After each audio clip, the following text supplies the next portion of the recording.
하나님 말씀은 시편 30편 말씀입니다.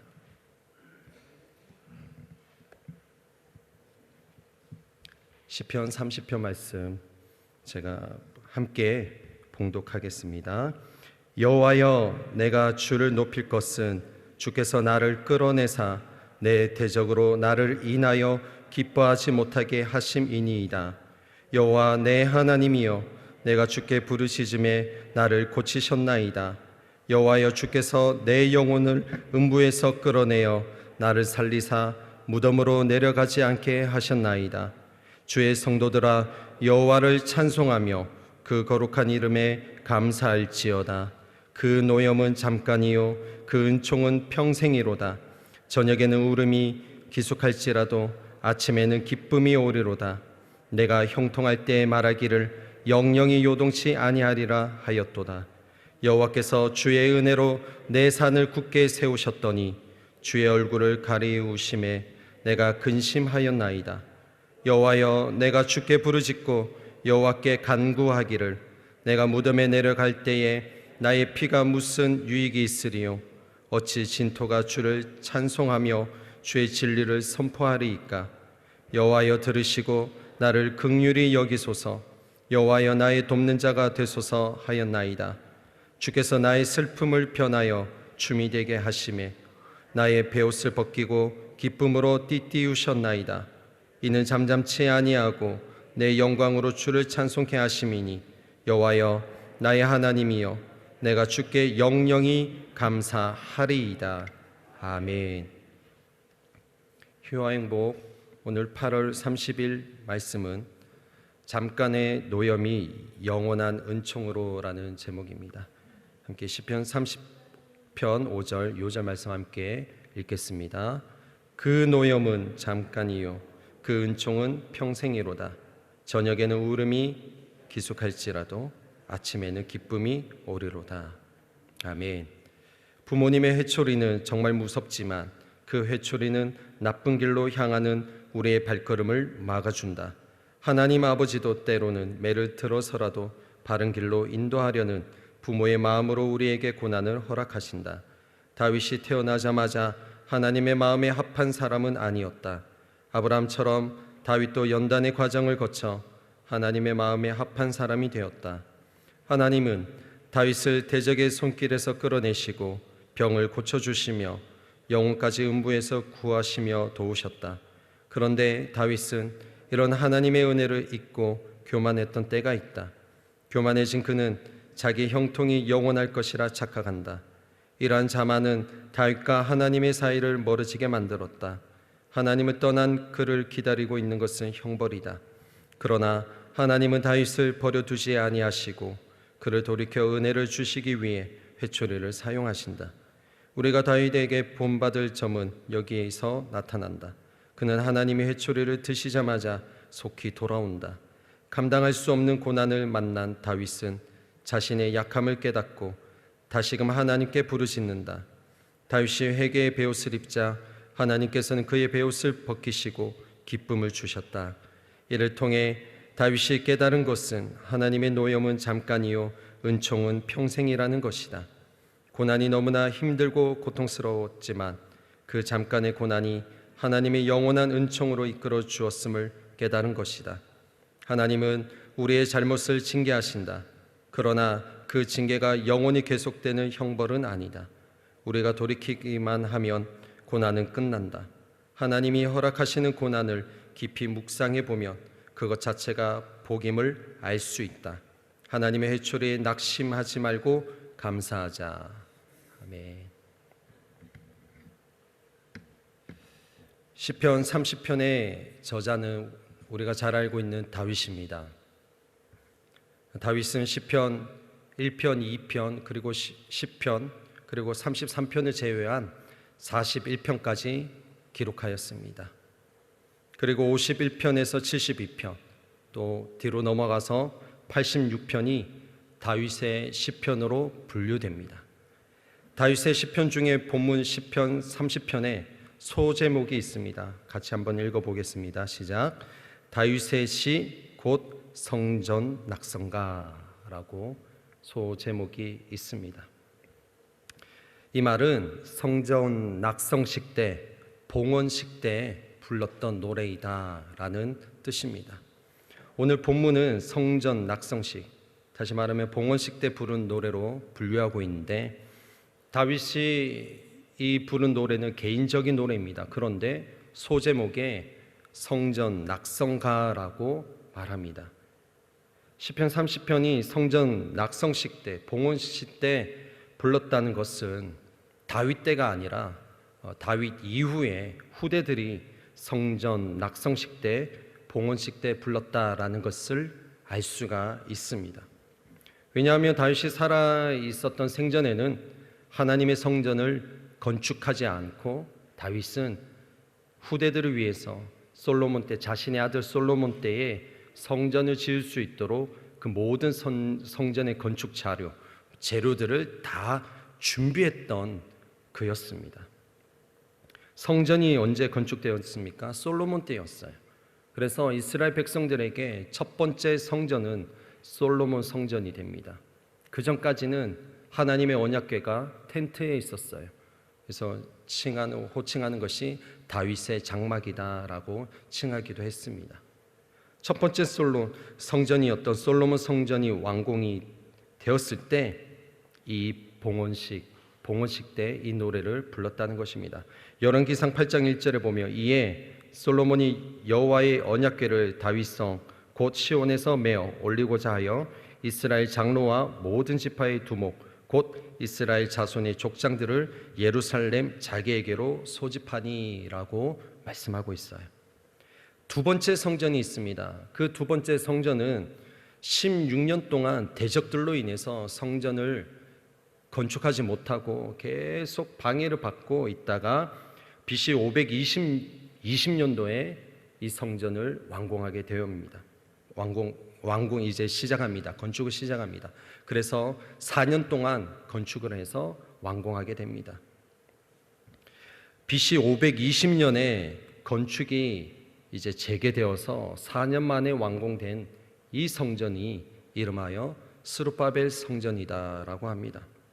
스가랴서 6장 13절에 보면, 그가, 여기서 말하는 그가라는 말은 여호수아 대제사장을 말합니다. 후대의 여호수아 대제사장입니다. 여호와의 전을 건축하고 영광도 얻고 그 위에 앉아서 다스릴 것이요 또 제사장이 자기 위에 있으리니 이 두 사이에 평화의 의논이 있으리라 하셨다고 이렇게 기록하고 있어요. 참고로 솔로몬 성전이 완공되었을 때는 언약궤가 이 성전 안에 지성소에 있으면서 하나님의 그 임재가 모든 백성들과 모든 그 제사장들과 모든 백성들이 경험을 했습니다. 그런데 두 번째 성전이었던 스룹바벨 이 성전은 하나님의 임재는 볼 수가 없었어요.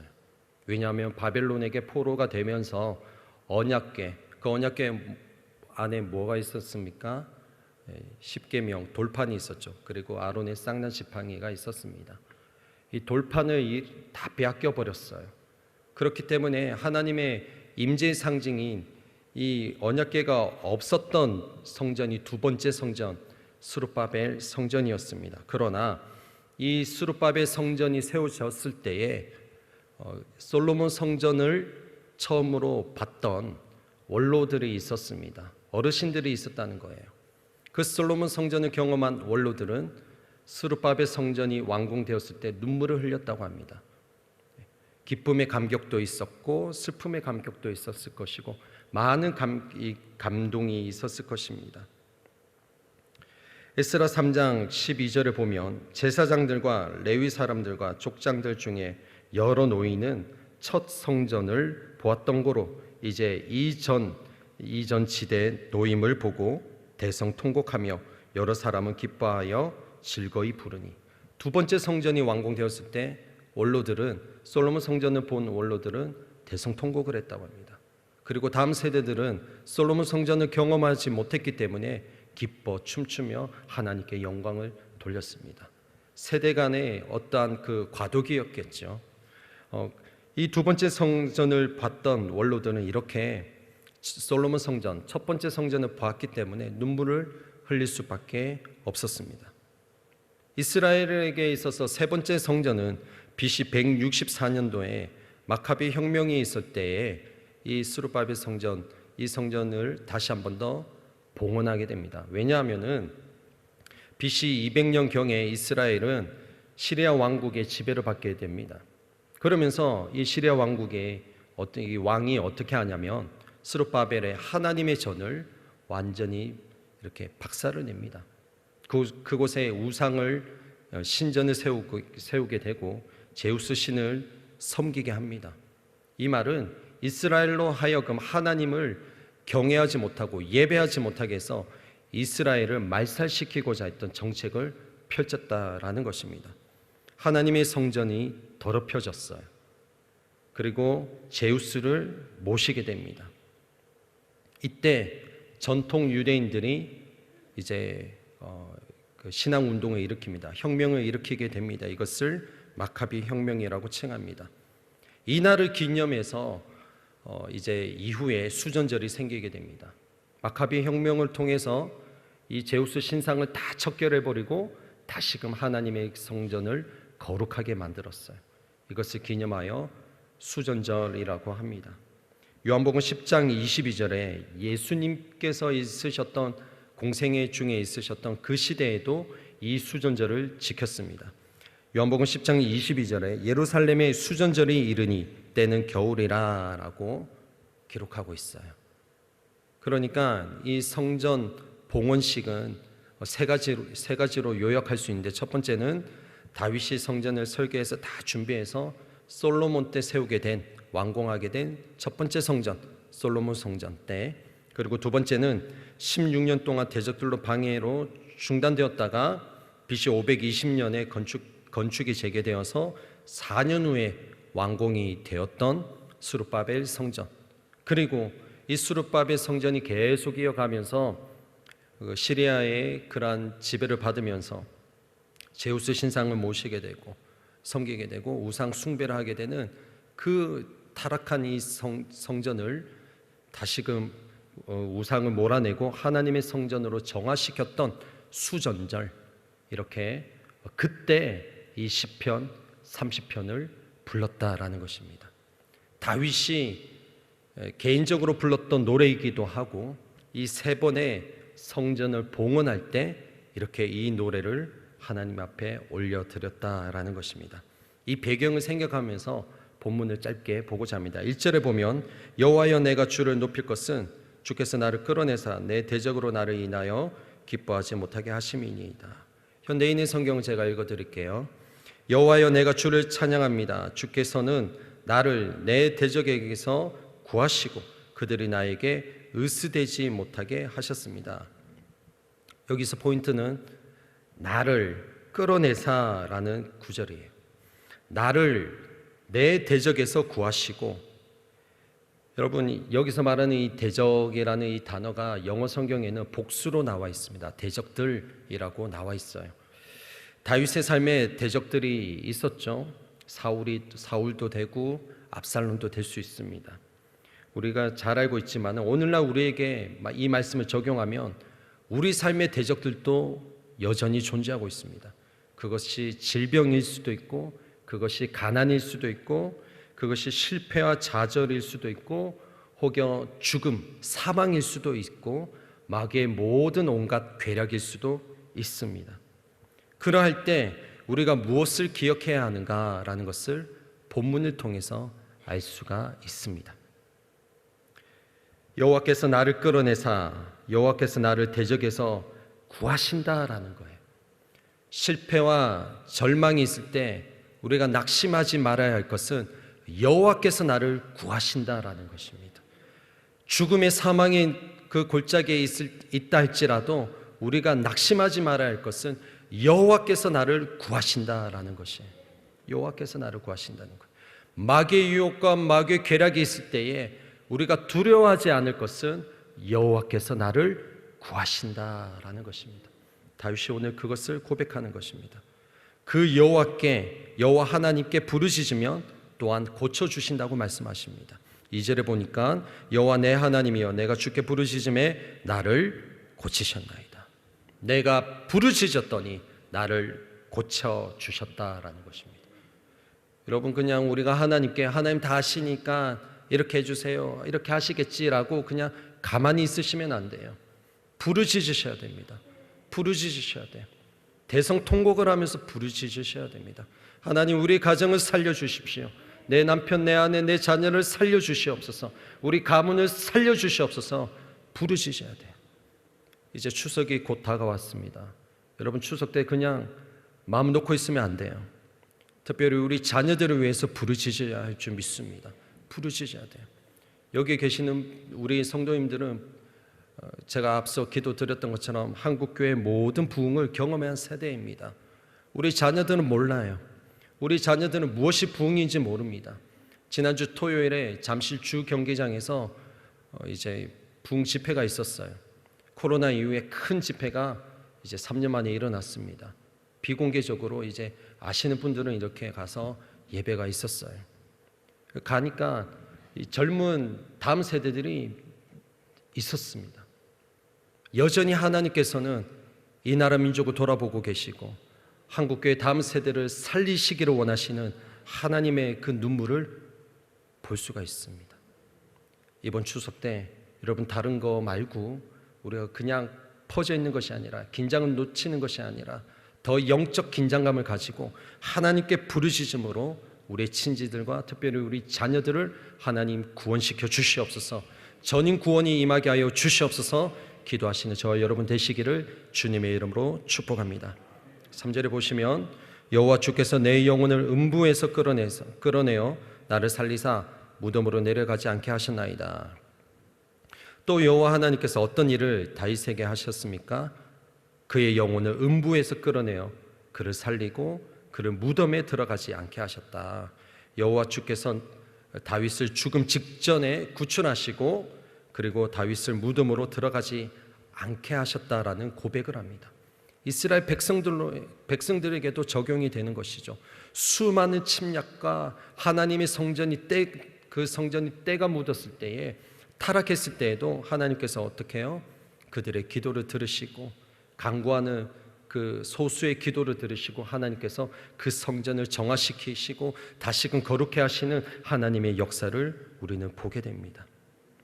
그리고 이제 다윗의 개인적인 고백이 아닌 이스라엘 전체로 고백하기를 명령합니다. 4절입니다. 주의 성도들아 여호와를 찬송하며 그 거룩한 이름에 감사할지어다. 현대인의 성경 보면 여호와의 성도들아 주께 노래하고 그 거룩한 이름을 찬양하라 말합니다. 다윗이 중요한 고백을 합니다. 주의 성도들아 여호와를 찬송하며 그 거룩한 이름에 감사할지어다, 찬양할지어다 라고 말합니다. 다윗은요, 자신의 그 하나님을 향한 개인의 고백을 자신에게만 머무는 것이 아니라 온 백성들에게 동일하게 외치도록 선포합니다. 여러분, 저와 여러분이 하나님께 찬양하는 것, 하나님께 기도하는 것이 나에게만 머무는 것이 아니라 우리 자녀들에게도 흘러가야 되는 것이에요. 우리 가족에도 흘러가야 되는 것입니다. 나만의 신앙이 아닌 너를 위한 신앙, 당신을 위한 신앙이 기독교의 신앙인 것입니다. 많은 종교들은 자기를 위해서, 나를 위해, 나만 위해 라고 외칩니다. 그러나 예수 그리스도의 보혈에 담겨져 있는 이 기독교 신앙은 나만을 위한 신앙이 아니라 너를 위한, 당신을 위한 신앙인 것을 저와 여러분이 다시 한 번 더 되새기시기를 주님의 이름으로 축원드립니다. 자, 여기서 우리가 주목해야 할 부분이 있는데 그것은 무엇이냐면 거룩한 이름이라는 것입니다. 4절을 다시 한번 보시면 주의 성도들아 여호와를 찬송하며 그 거룩한 이름에 감사할지어다. 감사할지어다. 여러분, 오늘 제목이 잠깐의 노염이 영원한 은총으로 라는 제목이에요. 하나님께서 우리에게 때로는 노염을 가지실 때가 있어요. 그리고 하나님께서 우리에게 때로는 사랑의 매를 드실 때가 있어요. 그런데 막 드시는 것이 아니라 언제 그 노여움이 있게 되시냐면 바로 이 말씀입니다. 그 거룩한 이름을 상실할 때라는 것이에요. 그 거룩한 이름, 하나님의 속성을 나타냅니다. 저와 여러분이 믿고 있는 하나님의 속성은 어떤 하나님이시냐? 하나님은 거룩한 하나님이시라는 거예요. 거룩한 하나님. 하나님의 본질, 하나님의 속성은 거룩하신 하나님이시다. 이것이 오늘 말씀의 핵심이 됩니다. 거룩은 하나님의 속성 중에 가장 핵심이자 중심이 되는 부분입니다. 그래서 하나님의 백성들에게 첫 번째 요구되는 것이 무엇이냐? 다른 것 아니에요. 헌금 많이 해라, 열심히 봉사해라, 그것도 좋아요. 근데 그게 아니에요. 하나님께서 저 여러분에게 첫 번째 말씀하시는 것은 무엇이냐? 거룩이라는 것입니다. 레위기 19장 2절에 보면 너는 이스라엘 자손의 온 회중에게 고하여 이르라. 너희는 거룩하라. 나 여호와 너희 하나님이 거룩함이니라.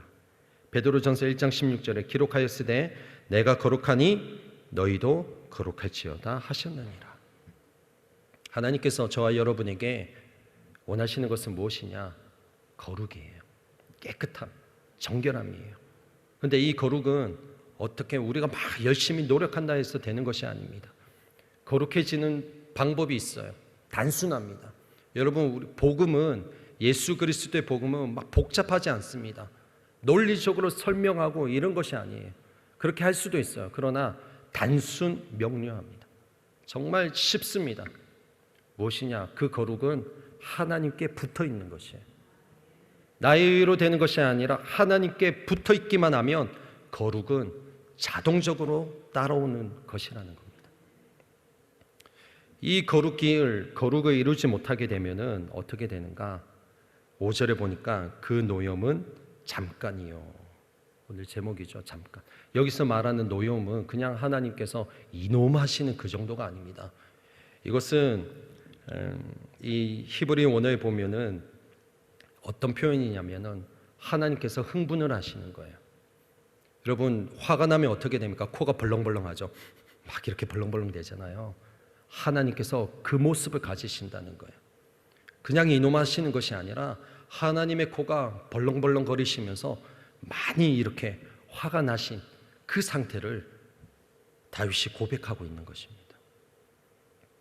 여러분, 하나님께서 화가 나시면은 그냥 계시지 않아요. 그냥 팔짱 끼면서 이놈 이렇게 하시는 것이 아니라 코가 벌렁벌렁 거리신데 흥분하시는 거예요.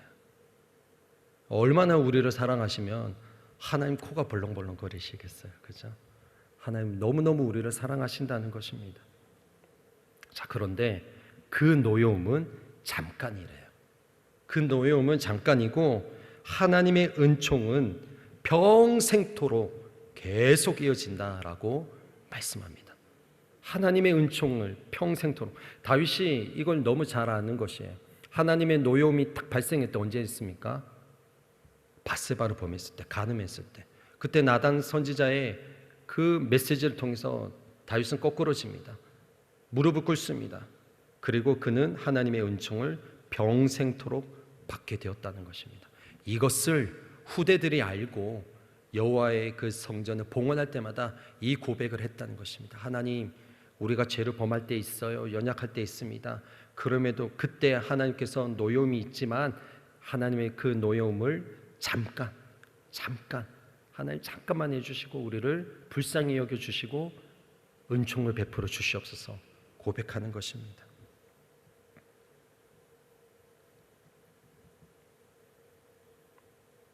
여기서 말하는 하나님의 은총은 우리를 눈여겨보시면서 평생토록 선의를 베풀어 주신다라는 뜻을 가지고 계셔요.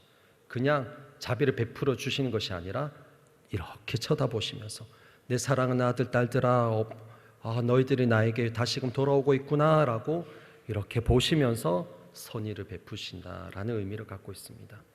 여러분, 말씀 정리하고자 합니다. 다윗은요, 하나님이 어떤 분인지를 너무나 잘 알고 있어요. 다 읽지 못했지만 여러분, 이 말씀 오늘 묵상하시면서 하나님의 이스라엘을 향한, 다윗을 향한 하나님의 마음을 다시 한 번 더 돌아보시기를, 깨달아 보시기를 예수님의 이름으로 축복합니다. 다윗을 향한 그 하나님의 마음, 이스라엘을 향한 하나님의 마음이 오늘 저와 여러분을 향해서도 동일할 줄 믿습니다. 기도하겠습니다. 하나님, 우리가 때로는 하나님으로부터 멀어져서 하나님의 속성, 그 거룩함을 잃어버리고 하나님의 백성의 정체성을 놓치고 살아갈 때가 참 많이 있습니다. 그렇기 때문에 하나님 우리에게는 성령님이 필요합니다. 성령이 우리를 도우시고 우리를 붙들어 주셔서 우리의 삶 가운데 때로는 하나님의 노여움이 있을 때 하나님 우리가 그 노여움을 또 우리가 달게 받고 하나님 앞에 또 회개함으로 그 영원한 은총으로 나아갈 수 있는 저희들의 삶이 될 수 있도록 인도하여 주시옵소서. 하나님의 회초리를 드실 때 노여움이 있을 때 우리가 불안해하는 것이 아니라 더 감사의 눈물로 사랑의 눈물로 하나님을 더 사랑할 수 있는 저희들이 되게 하여 주시옵소서. 예수님의 이름으로 기도드리옵나이다. 아멘.